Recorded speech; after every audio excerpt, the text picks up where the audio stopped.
नमस्कार दोस्तों। रूस, यूक्रेन, इसराइल, हमास और अब इसराइल और ईरान के बीच बिगड़ते माहौल को देखते हुए विदेश मंत्री एस जयशंकर ने लोगों के बीच बेहद अहम जानकारी साझा की है।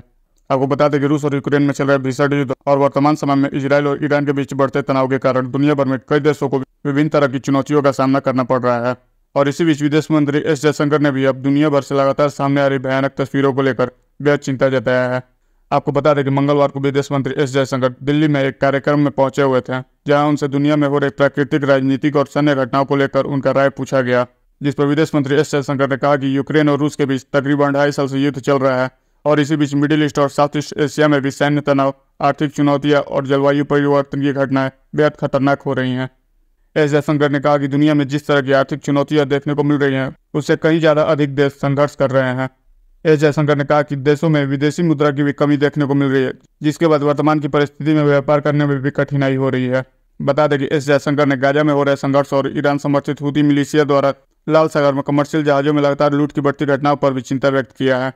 एस जयशंकर ने कहा कि मैं एक आशावादी व्यक्ति हूँ और आमतौर पर समस्याओं के समाधान के बारे में सोचता हूँ, लेकिन मैं बहुत गंभीरता से कहूँगा कि हम बेहद कठिन दौर से गुजर रहे हैं।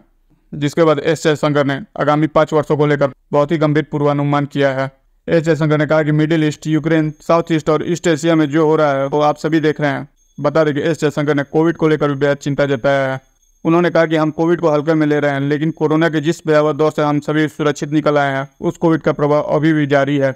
इसके अलावा विदेश मंत्री ने कहा कि लाल सागर में जो कुछ हो रहा है और जलवायु संबंधित घटनाएं जो समाचार में देखने को मिल रही हैं, उन घटनाओं के वैश्विक स्तर पर विध्वंसकारी परिणाम सामने आ रहे हैं। वहीं इन सबके बाद एस जयशंकर से अमेरिका में होने वाले राष्ट्रपति चुनाव पर भी उनका विचार पूछा गया, जिस पर एस जयशंकर ने विशेष रूप से चर्चा करने से इनकार कर दिया।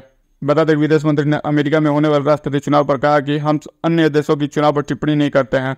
जिसके बाद उन्होंने आगे कहा कि अमेरिकी नागरिक अपना निर्णय लेंगे और नए राष्ट्रपति चाहे कोई भी हो, पिछले 20 वर्षों के अनुभव के आधार पर हमें पूरा विश्वास है कि हम नए राष्ट्रपति के साथ काम कर सकते हैं। आपको बता दें कि अमेरिका में वर्ष 2024 का राष्ट्रपति चुनाव होने वाला है, जिसमें सीधी टक्कर कमला हैरिस और डोनाल्ड ट्रंप के बीच है। वही बता दें कि इससे पहले सत्ताधारी पार्टी डेमोक्रेट ने जो बाइडेन को चुनावी मैदान में उतारा था, लेकिन ढलते उम्र के चलते उन्होंने अपना नाम वापस ले लिया है, जिसके बाद कमला हैरिस के नाम पर मुहर लगी है। बता दें कि इस मामले में जानकारों ने दोनों उम्मीदवारों के बीच कड़े मुकाबले की भविष्यवाणी की है, जबकि वास्तव में देखा जाए तो इस चुनाव में ट्रंप का पलड़ा ज्यादा भारी है, जिसके बाद ट्रंप को लेकर ऐसी उम्मीद जताई जा रही है कि वे दूसरी बार राष्ट्रपति बन सकते हैं।